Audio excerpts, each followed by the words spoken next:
Well, hello and welcome to Apologetics 101. I'm your host, Brian, and I'm here today with a new guest I have not had on this channel before, Dr. Joshua Wilson. And he's written a number of technical papers in Answers Research Journal. And so we're going to be discussing today and responding to the dependent clause translation of Genesis 1 1. The most Bible translations and most scholars they usually typically lean toward the independent translation of Genesis 1:1, but some critics, particularly theistic evolutionists, I'm sure we're going to get more into that, translate Genesis 1:1 as a dependent clause, and so we're going to be responding to the dependent clause translation of Genesis 1:1. We'll have Dr. Wilson define that here in a minute. But before we begin, I want Dr. Wilson to give a brief introduction to himself. This is the first time he's ever been on this channel before. So could you introduce yourself, Dr. Wilson? Yeah, sure thing, Brian. Thanks for having me on the show, first of all. And a little bit about myself. Personal wise, let me start there. Um, I'm Josh Wilson. I am a happily married man. My wife, Sarah, and I have been married since 2002. The Lord has graciously blessed us with 8 children. So we have, I tell people, all of our children are girls except for 6. So it's kind of a little joke there, but we have 6 boys and 2 girls. I'm also a pastor. I pastor the First Baptist Church in Park Hills, Missouri, and then I'm also a professor as well. So I'm a professor at Missouri Baptist University. I teach adjunct there, and also International Reformed Baptist Seminary and Covenant Baptist Theological Seminary. And, for the seminaries, I'll teach Hebrew and Old Testament. In fact, in a couple of weeks, we're starting a Genesis exegesis course.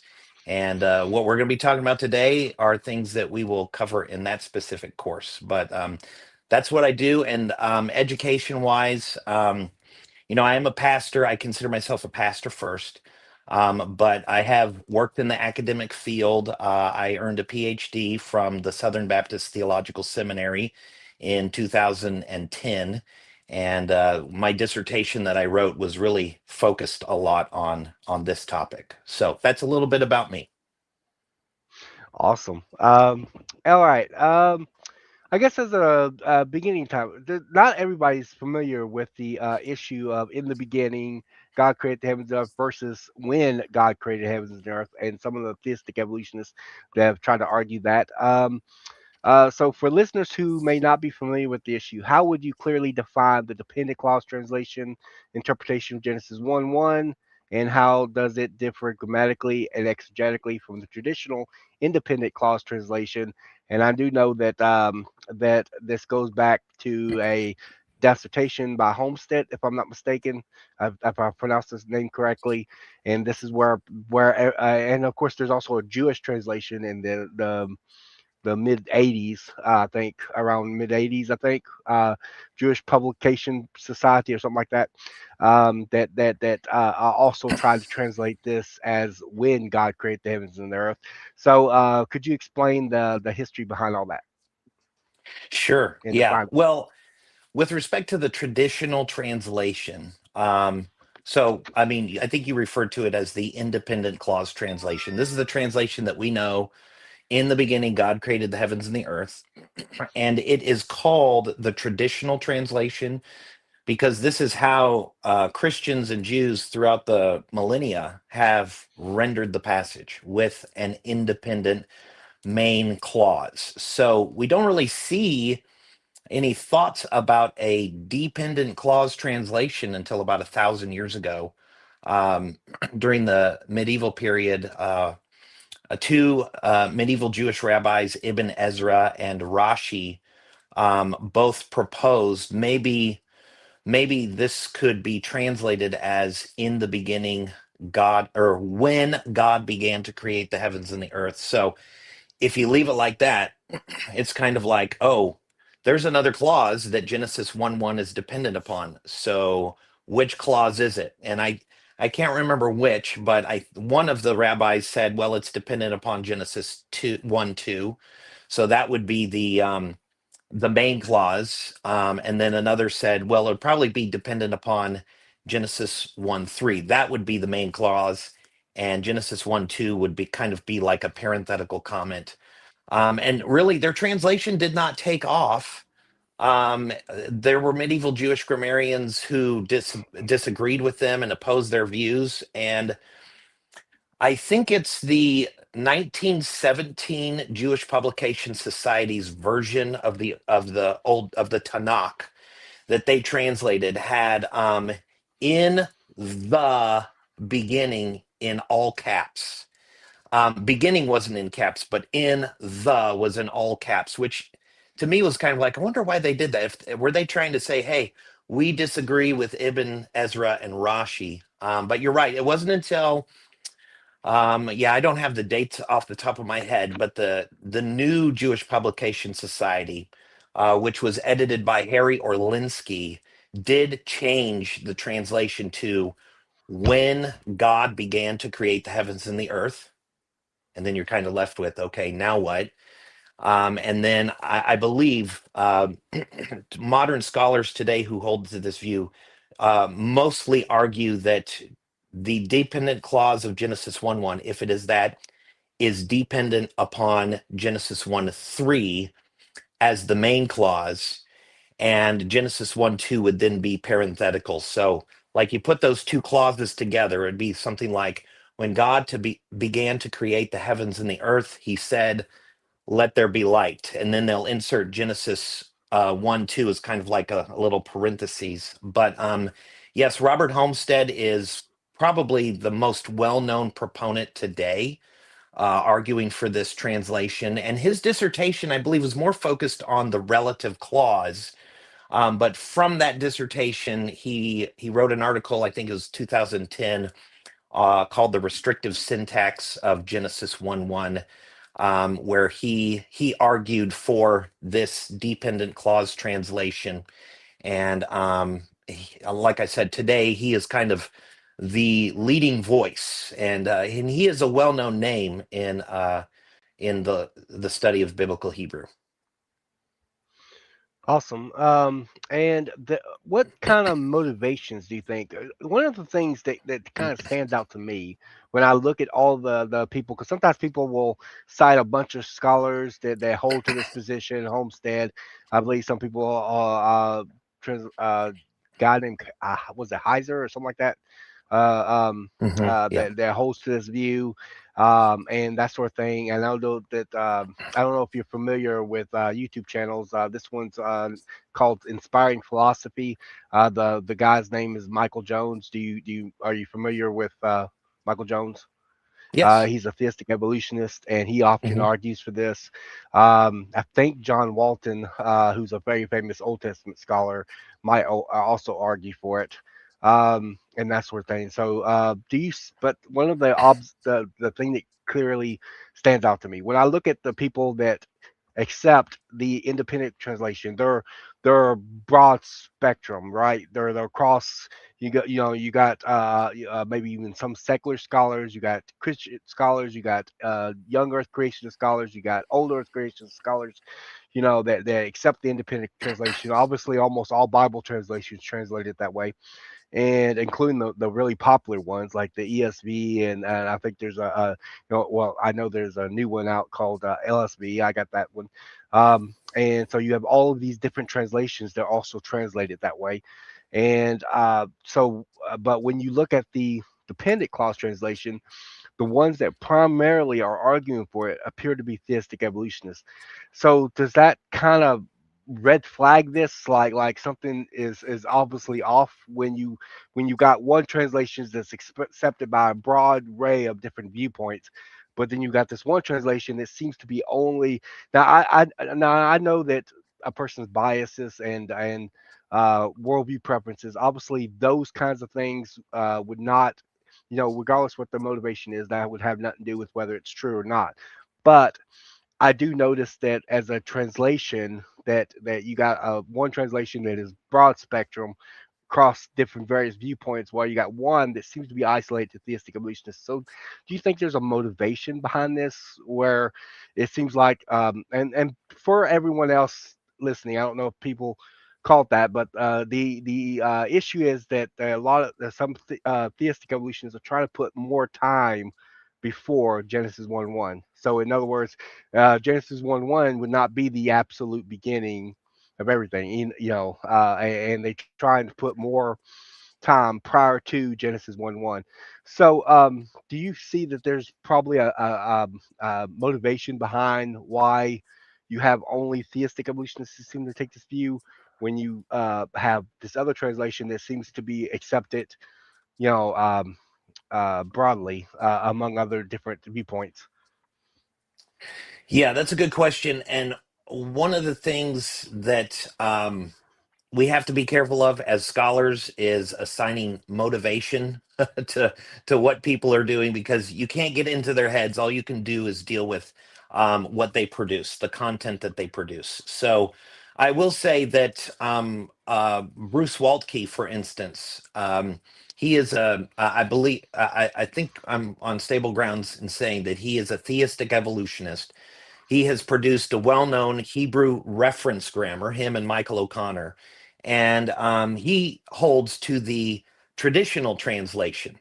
And so he kind of gets to his view in a different way from the dependent clause translation. But I would say that could be a motivating factor. But I know what has been driving a lot of this movement to the dependent clause translation is the ancient Near Eastern literature. So it's a lot of Old Testament scholars are taking the literature of the ancient Near East and the mindset, the religion, the philosophy, the mindset that kind of comes from this ancient Near Eastern context, and they are putting that upon the creation account of the book of Genesis.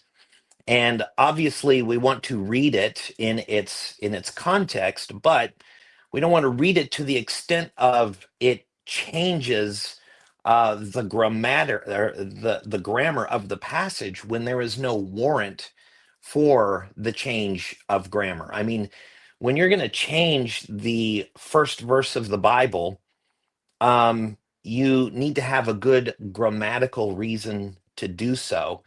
And so you want to start there and then work your way outward. So you methodologically, you want to start with the grammar, work your way outward, grammar, translation, interpretation. You don't want to take the ancient Near Eastern context and impose that upon the text, which, in my opinion, that is what a lot of Old Testament scholars have done when they hold to or make the case for the dependent clause translation. They're not letting the grammar speak for itself. They're imposing the ancient Near Eastern creation accounts and letting that guide them. In fact, there's the Catholic translational tradition. So, like the New American Bible has adopted this dependent clause translation.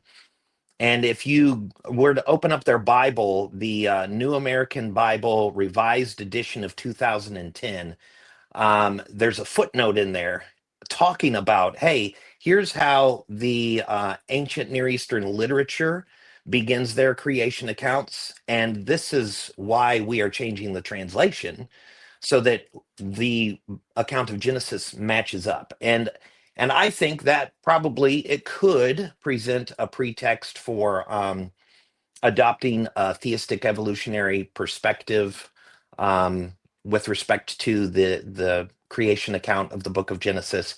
But I think a lot of it starts with that ancient Near Eastern grid being put upon the scriptures. Right. Um, and how would you respond to someone that thinks that the ancient Near Eastern texts started that way? Would you say that there is um, comparable understanding between ancient Near Eastern literature and Genesis, or would you say it's very different? because of the way God did the Israelites. They're a unique Hmm. group of people. If, as my understanding, that they're the ones who brought history writing to the ancient Near East. So obviously, the ancient Near East probably didn't have an actual Hmm. understanding of how to write history and that sort of thing. And so, would you say that it would be, well, you obviously already hinted at this, that it should not, that we should be very cautious not to sit there and import ancient Near Eastern texts into the Genesis account?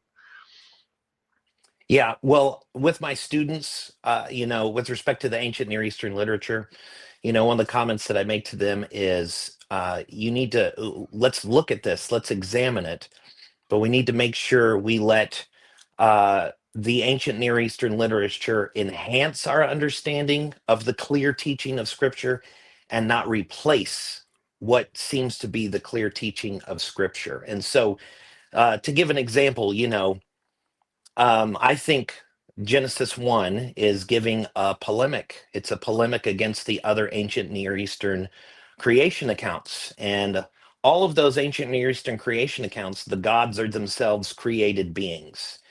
And they create from that which is already in existence. All right. Well, if you have the traditional translation in mind, in the beginning, God created the heavens and the earth. Well, that is communicating that before God, there was nothing else. There was no space, there was no time. Um, However, when you change the translation, when God began to create the heavens and the earth, well, now it reads just like a regular ancient Near Eastern creation account in the sense of there's no explanation for where the stuff in Genesis 1 2 came from. And so that's there in existence when God begins creating the heavens and the earth. And you see then how that kind of takes the ancient Near Eastern literature and causes this change of understanding of the passage when you retranslate it in the dependent clause way. Right. And there's also a creation doctrine that we often talk about, create ex nihilo, That's right. creation out of nothing. And do you see this being challenged in indirect way? Because I think some of them would hold to New Testament references that might allude back to the idea of creation out of nothing. But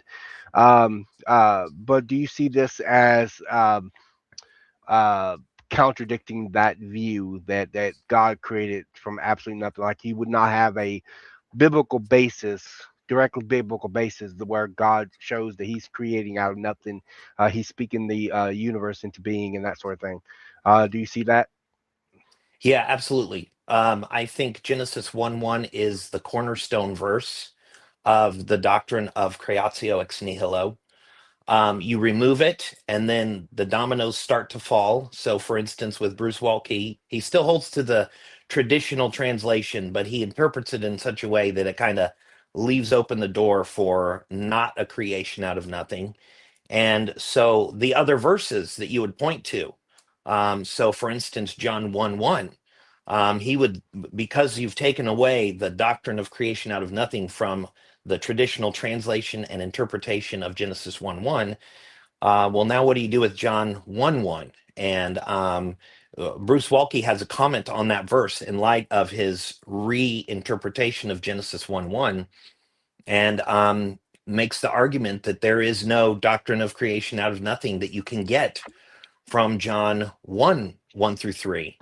And you mentioned the new Jewish Publication Society's translation or update in the 80s by Harry Orlinsky. He uh, there was I can't remember if it's like the preface to that translation or some other place where he basically is talking about this, this retranslation gets rid of the doctrine of creation out of nothing. And he acknowledges that. And he said, but that's not my concern. I'm only translating it the way I think it needs to be translated. And I think that a lot of proponents of the dependent clause translation think that there's good warrant for that translation, but I think once it's cross examined, the support for it I think easily crumbles. I remember you saying that I know that's an Answers in Genesis article. I don't know if it's among your technical papers, but I know that that I read in Answers in Genesis article that you said that anytime the translation does not is difficult to translate it, like its translation should follow the ease of the grammar, that it should Hmm. be able to easily follow through to what you're translating it as. And if something appears to be, I guess, forced or difficult to translate it that way, or awkward translating it that way, it's probably not a good translation. And I know Ben. Do you know Ben Stanhope? I think Ben Stanhope in his book said he knew you. Did he know you? Can you remind me who Ben Stanhope is? Ben Stanhope is a theistic evolutionist. I know he's appeared on Michael Jones's channel, Inspiring Philosophy, and he wrote a book. I have his book, but it's on my bookshelf back there. I think it's called. I think he's responding to the Creation Museum. Or something like that, Answers in Genesis. And in his book, he has a section Oh, specifically on okay. the dependent clause I think I translation. know who you're talking about. I think I know who you're talking about. Yeah. Yeah. I Um, haven't read uh, his I haven't if I haven't read that, so I don't know what it says. If you all could right. fill me in. Can you give me just a second? I'll go get the book real quick. Sure. Let me see if Sure. I have it here. I might have it here. Uh, Sorry, I actually remembered right after the thing started. All right. Give me just a second. Let me ask you a question. Sure. Um, and then that way you can go ahead and be answering that while I go look for this book. All right. Is which translation is the dependent clause translation a dominant view, or is that a still a minority view? Exactly how would you put the controversy in terms of how many people that have accepted it versus how many people that still reject it? Yeah. I would say that the dependent clause translation is actually gaining traction. So it was, not really the dominant translation until probably the start of Harry Orlinsky and the translation of the New Jewish Publication Society version of the Tanakh. And basically, there have been translational traditions that are starting to adopt this specific translation of the Bible. So you have the Jewish translational tradition, where, early on it was the independent clause translation. And then later it has adopted the dependent clause translation. And then you have the Catholic translational tradition. I know the Dewey Rhymes is based off of the Latin, but there's the New Jerusalem Bible. Those both had the independent translation of Genesis 1:1, and then the New American Bible came along, which is later. So they're not in the same stream of tradition, but they're all Catholic translations. That came along later, and then replaced the traditional translation with the dependent clause translation. And then in Protestant circles, you have the Revised Standard Version, and the New Revised Standard Version. So in that translation stream, there's been a shift from the traditional translation to the dependent clause translation, and so it's picking up steam. I would say amongst Hebraicists. And I think one of the reasons for that is, Robert Homestead is a well-known Hebrew scholar. In fact, he's got a grammar coming out, reference grammar coming out here real soon. It may have just dropped. I'm not quite sure. Um, and it's attractive when you are wanting to take into account the um, the ancient Near Eastern literature and try to kind of see this in the grid of that mindset. And I would also say probably with Michael Heiser's work in the Unseen Realm, hugely popular book, and he himself is an Old Testament scholar, a Hebraicist, and so his book, his uh, uh, the concepts that are brought out in that book are kind of fall in line with this dependent clause translation, or some of the views of this dependent clause translation. Awesome. Thank you for that. I appreciate it. Okay, here's the book right here. It's Yeah, called Misinterpreting Genesis: How the Creation Museum Misunderstands the Ancient Near Eastern Context of the Bible, and it's by Ben Stanhope. So, are you familiar with this book? I am not. I'm not. Yeah. All right. Well, he talks about your position in here. He says Hmm. to put all the above in a nutshell. Wilson argues that while it is grammatically possible, he puts it in italics, possible that Genesis 1:1 could be a dependent clause, i.e., it wouldn't violate any laws of grammar if it was. You can comment on that in here in a second. The syntax would be so extremely rare and cumbersome that the traditional translation is astronomically the more likely option. In his Answers in Genesis piece, he writes the dependent clause understanding of Genesis 1:1 is not grammatically easy. It is difficult and awkward. The traditional understanding of Genesis 1:1 is grammatically easy, and the most basic principle for understanding any language is to follow the ease of the grammar.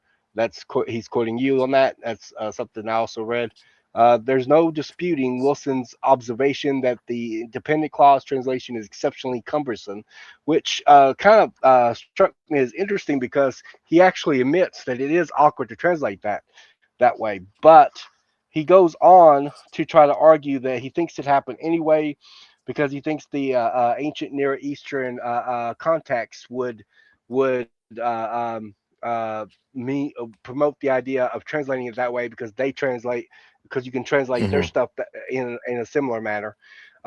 Yeah. I know you already responded to the idea of importing that context into this particular context. Yeah. But what would you say about that in terms of the Sure. following the ease of the grammar Yeah. and also Wilson's own understanding of your position? Are you arguing it grammatically possible, or are you saying that just that yeah it doesn't work with the grammar exactly? Yeah. Yeah. Good thought.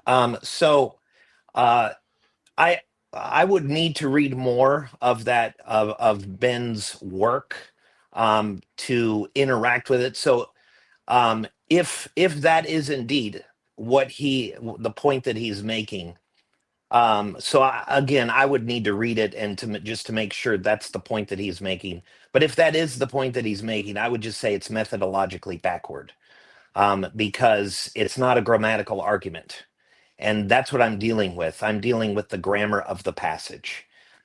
So if we're going to be talking about, is the dependent clause translation grammatically probable, possible, I need to hear grammatical arguments, and not external ancient Near Eastern arguments. And what I would say, and I can kind of walk us through my critique of the dependent clause translation if you'd like, and I can do it in a Yes. layman's way. But I would say yes, the dependent clause translation is possible, but based upon comparative data, I would say it's near improbable. And if the independent clause translation is possible, and follows the ease of the grammar. Why are we going with a translation that is almost improbable? So, yeah, Right. that's the argument that I would say. Yeah, Yeah. what the interesting thing to me is that Ben Stanhope, he holds to this position, right? But he admits that you are right, that it does sound he calls it cumbersome. In other words, it's Hmm. difficult to translate it that way. It's awkward. It sounds forced, like you have to force the translation to make it work. Hmm. But he says, "Oh well, I think it happened that way. Yeah, because look at the ancient Near Eastern context." So in Yeah. other words, Yeah. it's like you said, it's not a grammatical argument. He's trying to import ancient Near Eastern ideas from ancient Near Eastern literature and try to import that into the text. But he is admitting at least that it is difficult to translate it that way.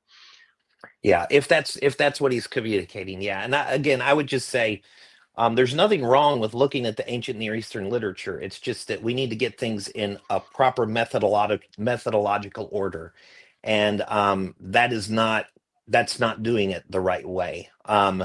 But I will say this: the article he's quoting from was an Answers in Depth article, which was more a Okay. layman's article, and I have two articles that are were published in the Answers Research Journal that are actually technical. They deal with the technical aspects of the Hebrew, and I can get into that if you'd like, and do it in a way that hopefully I think a layman could understand it.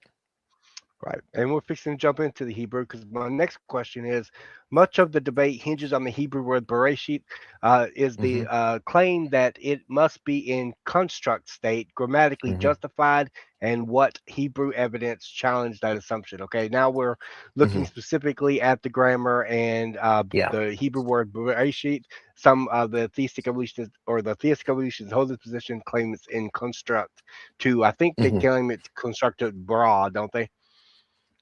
No, they wouldn't make that argument. They would say that it's in construct with the entire clause, bara Okay. Elohim et hashamayim ve'et haaretz.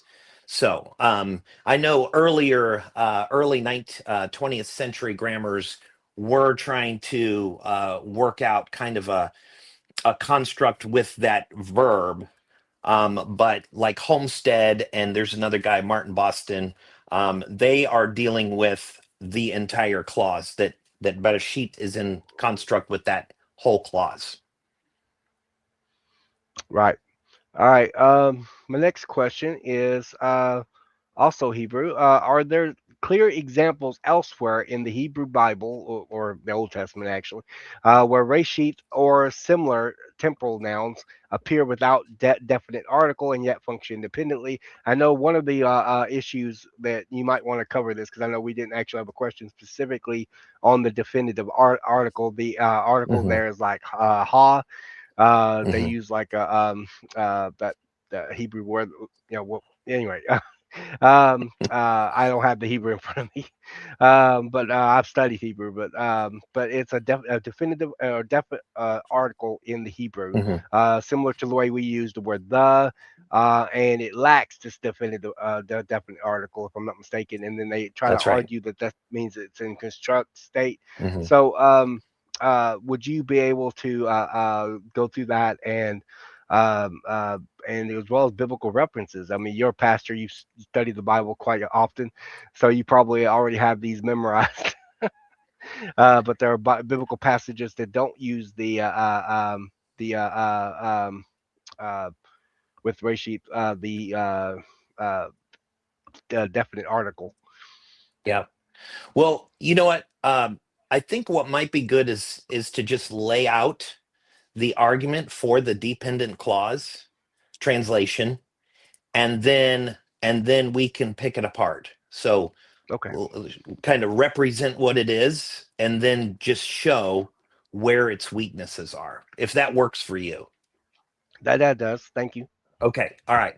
So you've hit on it. There's actually two layers to this, the argument for the dependent clause translation. The first layer starts at the word bereshit, and basically the argument goes that the word Bereshit has a relative meaning. And I think this is probably the strongest of the pillars supporting the dependent clause translation, is arguing that Bereshit, or Reshit, it's missing the, I'm taking off the preposition bait, that it has a relative meaning. So if we think through this, um, the word beginning um, cannot just exist in and of itself in a context. It has to be related to something in meaning. It has to be associated with something. In other words, it has to be the beginning of something. So that's what it means for Bereshit to have a relative meaning. All right. So we're not talking about its state, whether it's an absolute state or construct state. We're below that at a lexical level, determining does it have a relative meaning or an absolute meaning. And I think that there's no such thing as a word like Bereshit having an absolute meaning, like a beginning that is unrelated to anything. And so I would grant that by proponents of the dependent clause translation, that they are exactly right about the word Bereshit having a relative meaning. In fact, linguists will call this a relator noun. And so a relator noun, there are all kinds of relator nouns in Hebrew and in English. So think of words like front, middle, back, top, bottom, side, beginning, and end. All of these words in their contexts need to be related to something to complete their meaning. So you say the front.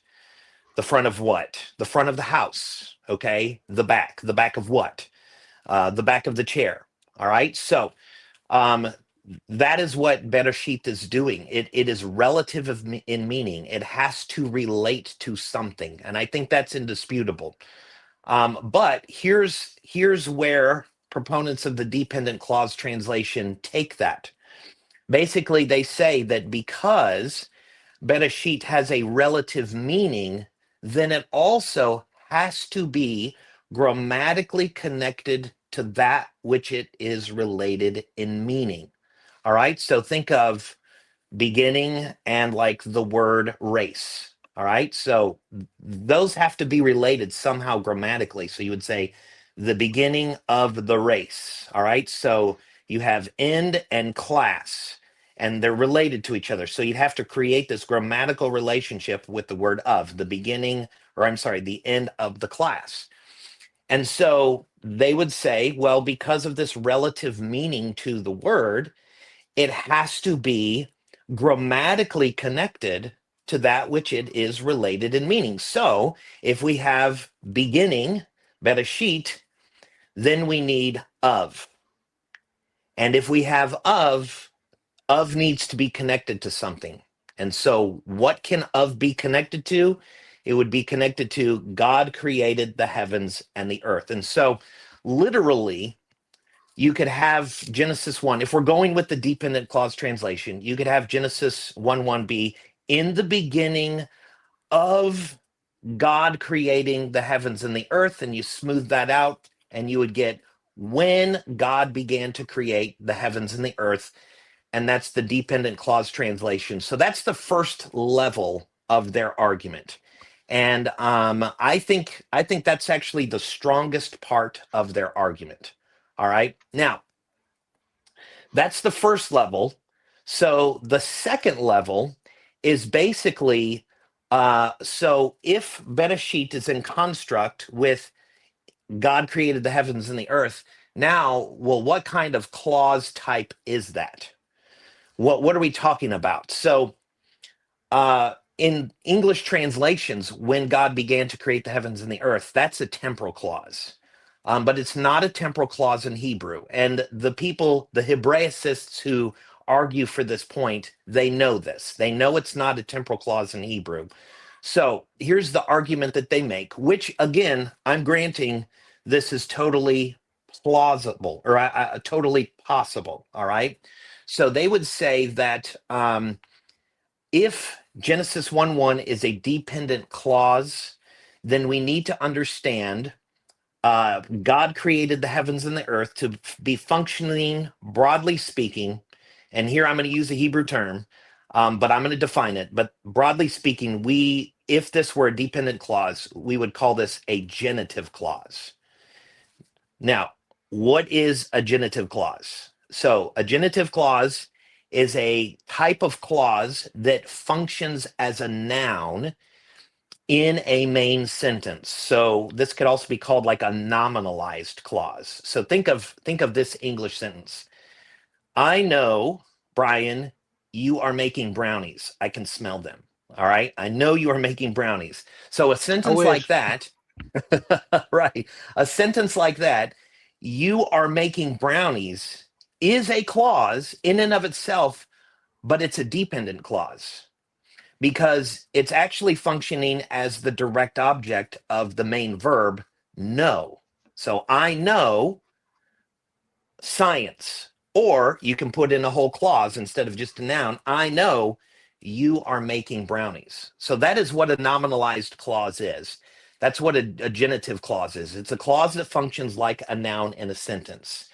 And so in Genesis 1 1, God created the heavens and the earth.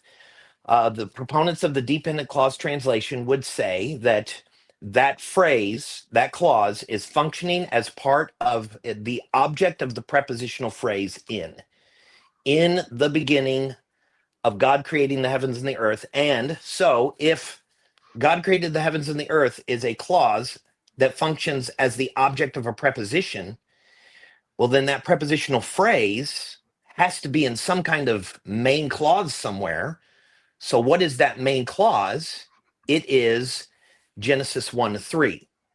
In the beginning uh, of God creating the heavens and the earth, God said, let there be light. Or you could switch it around to say, God said, let there be light in the beginning of God creating the heavens and the earth. So, that is how Genesis 1 1, if the dependent clause translation is right, that is how it is functioning. And then it's just smoothed out in English to say, when God began to create the heavens and the earth, he said, let there be light. All right. Now, uh, this is the position of Robert Homestead, most well known proponent of this view. Well known Hebrew reference grammar, Juan Muraoka. That's the view that they take. A man by the name of Martin Boston. This is his view as well. And like I said, I grant that this is a possible translation. But once it's cross-examined, I would say it's nigh improbable. So, do you have any thoughts before we kind of go through a cross-examination? Any questions? Um, well, I was wondering how much the order does play in that as far as where the word is situated. I know sometimes they make a big deal on the order of the phrase. Would that have any effect on it? Are you talking about like the ordering of the Hebrew? Yeah. Um, yeah. So I'm not quite sure exactly what you're thinking of as far as what they would be saying, but I will say I know that um you know the start of Genesis 1 1 with a Hebrew perfect verb, and then the rest of the creation narrative starting in verse 3 with what's called a wayik tol verbs, that sometimes people will make an issue of that the tenses are different.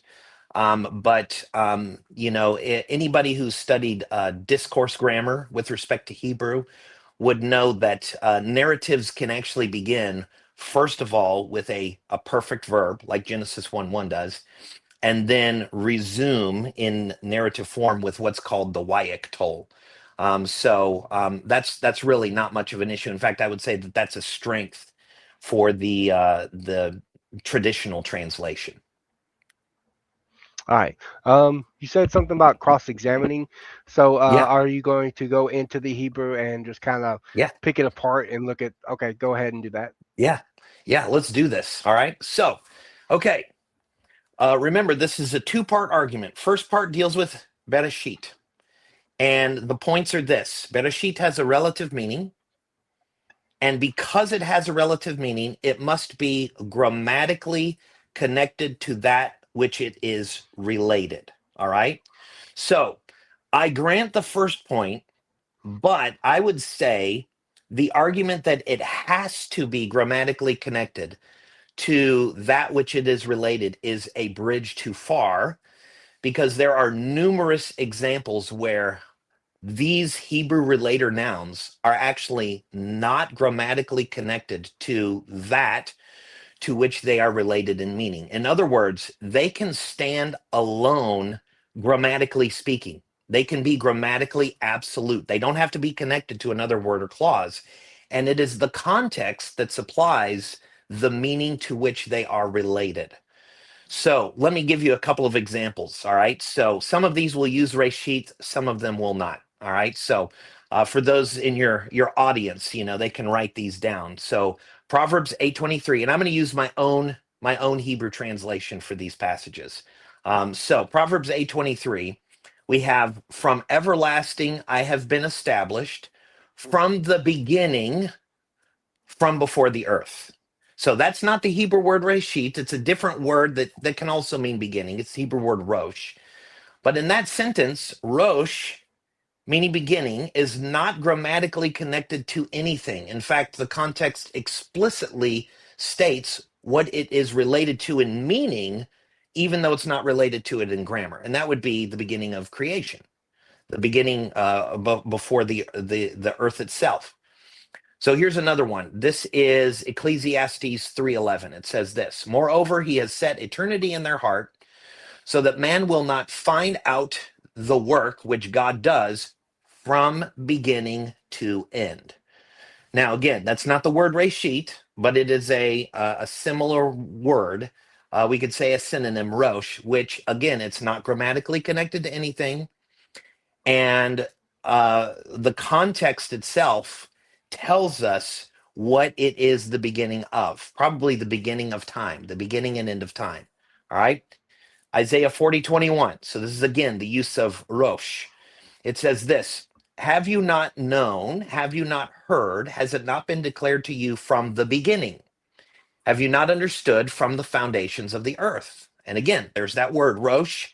It's a Hebrew related noun. It's not grammatically connected to anything, but the context communicates that to which it is related in meaning: creation. Now, here's Isaiah 46:10. And this is actually an important passage because one of the proponents of the dependent clause translation, who I think brought this out most clearly and convincingly, he's a scholar named Paul Humbert. His article is in French, but I cite it in my articles in the ARJ, and I translate the portions that were relevant to his argument. But he uses this passage, Isaiah 46:10, to make the point that reshit has a relative meaning, which he is right. But in this passage, reshit has no grammatical relationship. So it says this, speaking of God. All right, so it's a dependent clause that's resuming what was in verse 9, but it says, declaring the beginning and the end from before that which has not been done. All right, so now that's where the word reshit occurs, along with the word end. And reshit in that verse is not grammatically connected to anything. And the context still implies what it is related to in meaning, the beginning and end of a matter or a certain period of time. Now, there is no definite article there.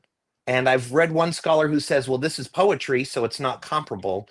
But here's the thing about relator nouns in Hebrew that I found, and this is in my article. They, when they occur by themselves, they're in a state of flux. They're absolute grammatically, which then would mean they need to have the definite article, but they're lexically related to some other meaning. All right. So there's still this sense that they have a construct sense about them. This is a Hebrew grammatical term. And because they're in this state of flux, I have found these relator nouns where they can occur with the article and they can occur without the article, even in narrative.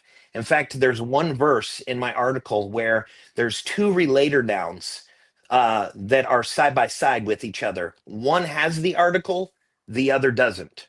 So, Bereshit could have had the article, and it would have been grammatically related to all these other relator nouns, or it could, or as it is now, it doesn't have the article, and it's still related to all of these other relator nouns. So I would say relator nouns do not have to be grammatically connected to that which they are related in meaning, because context can supply the meaning. And I can think of a great English example for this. Um, Brian, when you're at the movies and the credits roll and you see this phrase at the end of the credits that says the end, have you ever like stood up and said, stop the projector, the end? There is no grammatical relationship to that word on screen. So I have no idea what this is the end of. No, we know by the context of the event, it's talking about the end of the movie. So there's an English example of a relator noun being related to something in meaning, but still being grammatically absolute.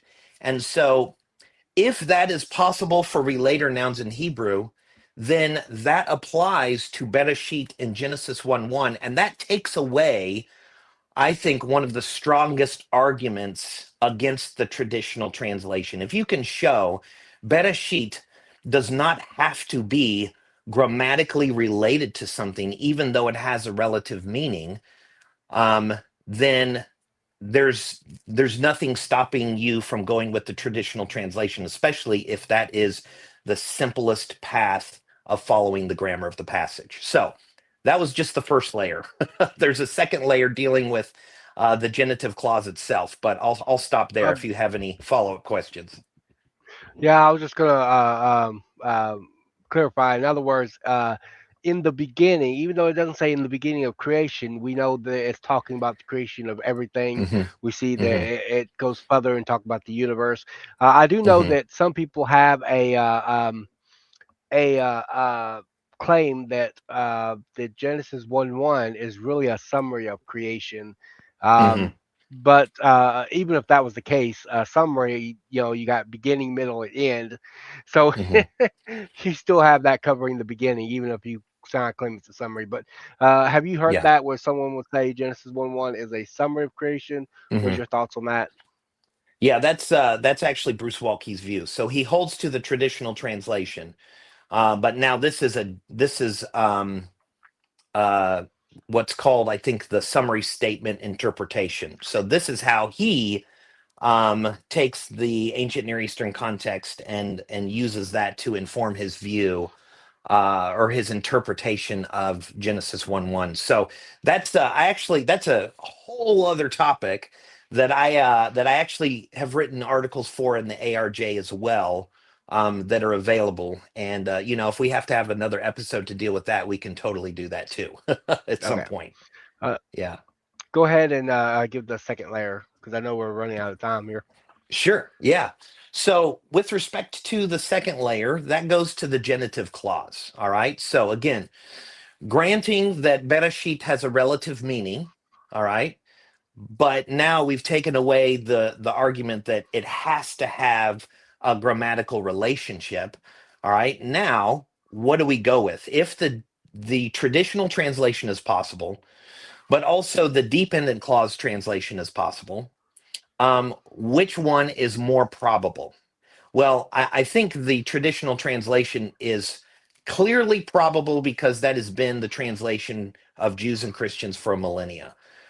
But with respect to the dependent clause translation, here's something that we gotta kind of work through. All right.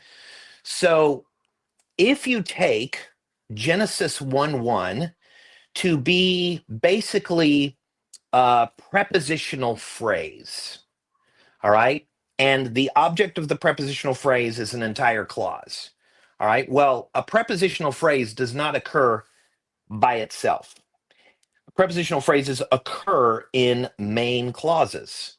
So if Genesis 1:1 is a prepositional phrase, then which clause is the main clause that it participates in? And again, proponents of the dependent clause translation mostly argue that it's Genesis 1:3. So, in the beginning of God creating the heavens and the earth, God said, "Let there be light," or it could be, "And God said, Let there be light in the beginning of God creating the heavens and the earth." It doesn't matter where you put that prepositional phrase, all right?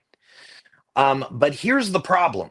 Here's the problem with the with treating Genesis 1:1 as a prepositional phrase participating in Genesis 1:3. All right.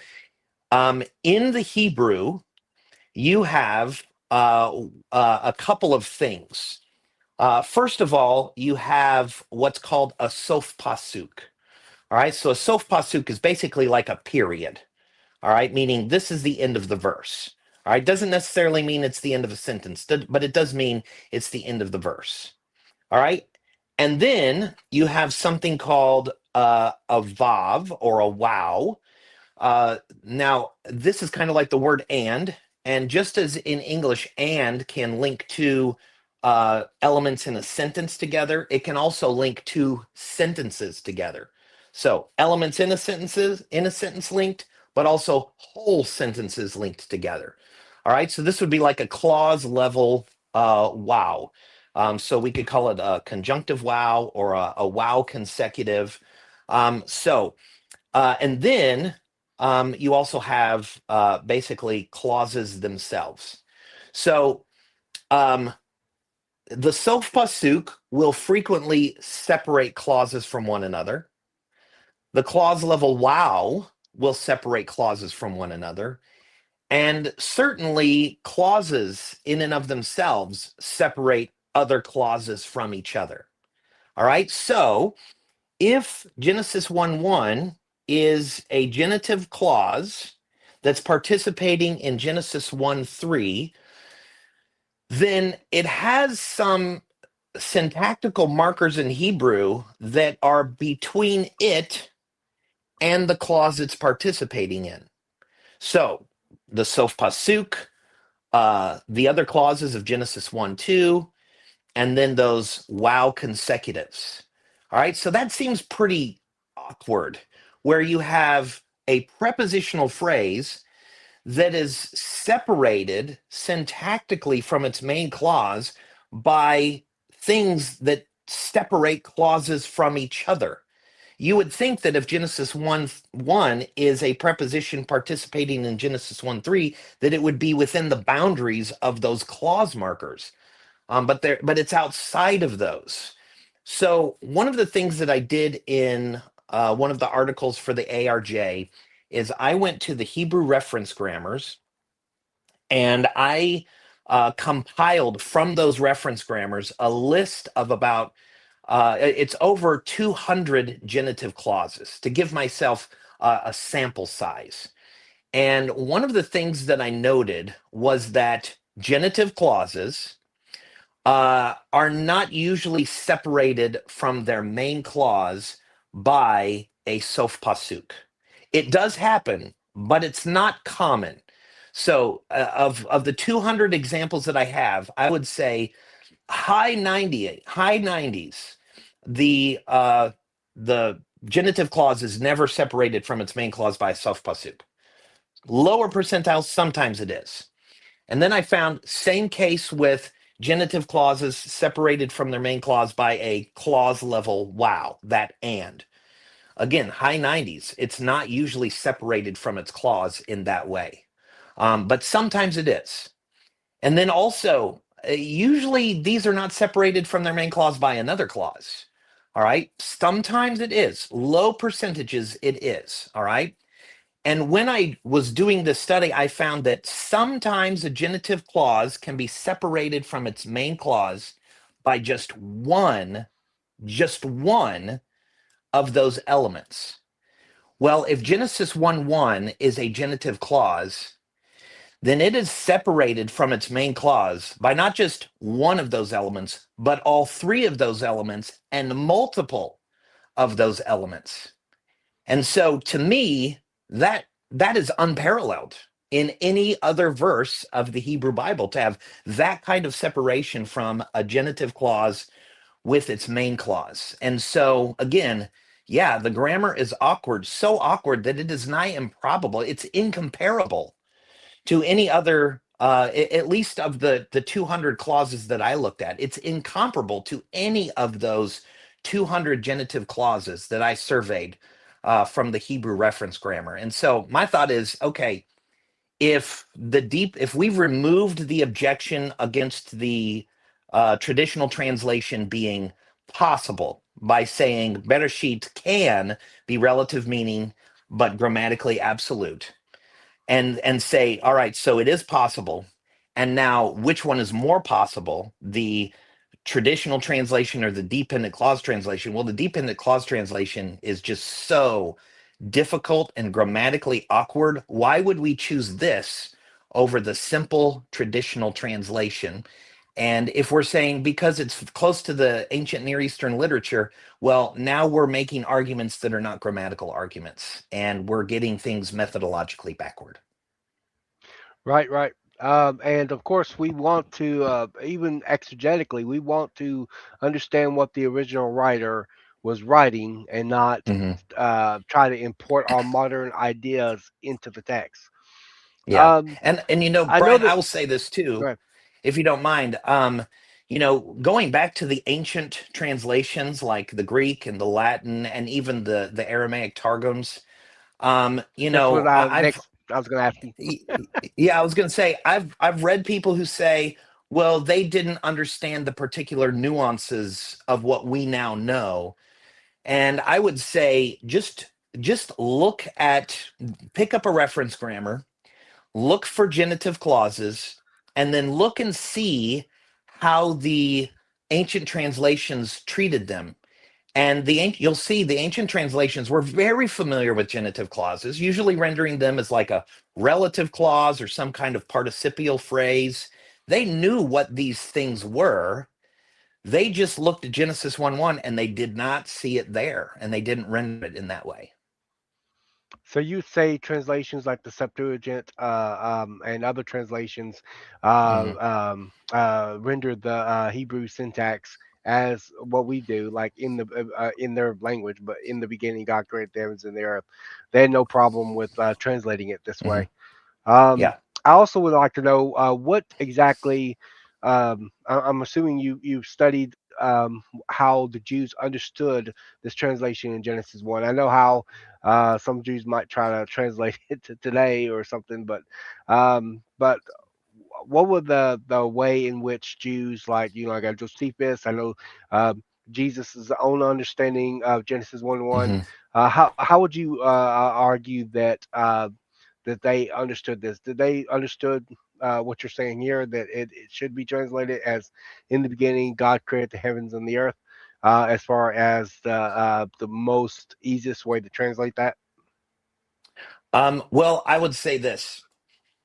Um, we've got the evidence of the Septuagint, and the Septuagint was translated before the time of Christ. And Christ's own disciple, John, when he translated or when he started his gospel, in the beginning was the Word.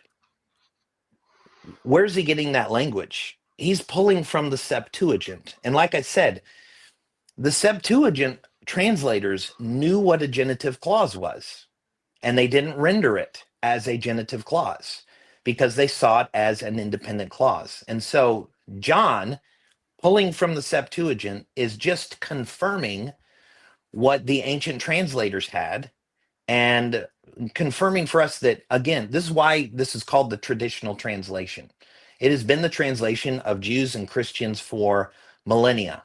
And so I think we're on solid ground by saying this is the way we should read the first verse of the Bible. Yeah, John 1 1 starts out with NRK in the Hmm. beginning. Uh, Hmm. Greeks don't have a definitive article, but you can clearly see from the context that it is actually translated as in the beginning. In the beginning was the word, and that's why everyone translates that. I'm Hmm. assuming that even the people that hold to the dependent clause translation would even translate it that way. Um, all right. Uh, Trying to make sure I cover everything.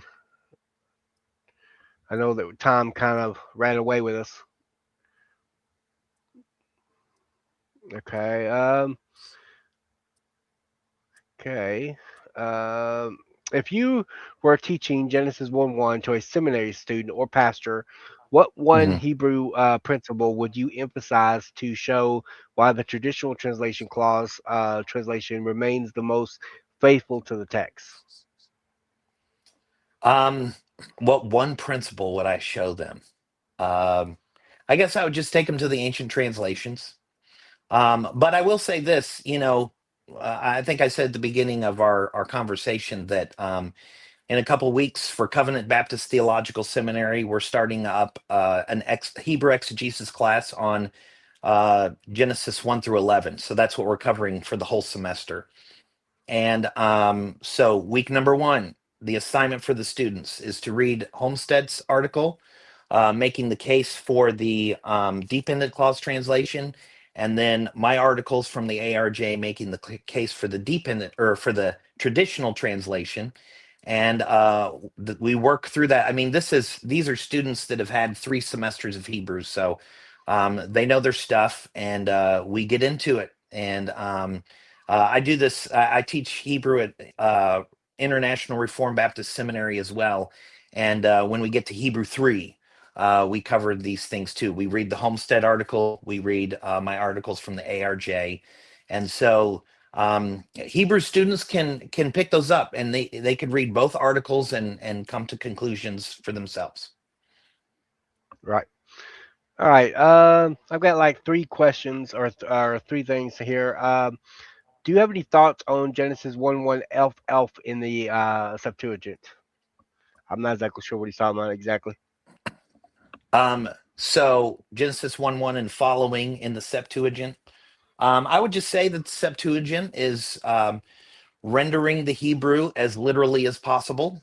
Not completely literally. Some of the other translations, Greek translations, are very literal. I think taking some of those wow consecutives and translating them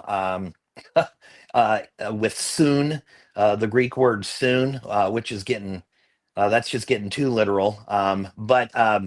But yeah, it's just think of it as like the NASB, just rendering as literally as possible while still retaining some sense of meaning for the target audience. All right. Here, someone put in. It means everything in the Hebrew, and then he put. Do you mean subject verb conjugation? I don't know what he's talking about. I asked him for context, but he never did get back with me. Okay, well, he's probably making reference to et hashemayim ve'et haaretz, so heavens and earth. And this is getting into the interpretation issue. So again, we could have another episode on that if you want to sometime in the future. But I do have 2 articles in the ARJ that deal with that.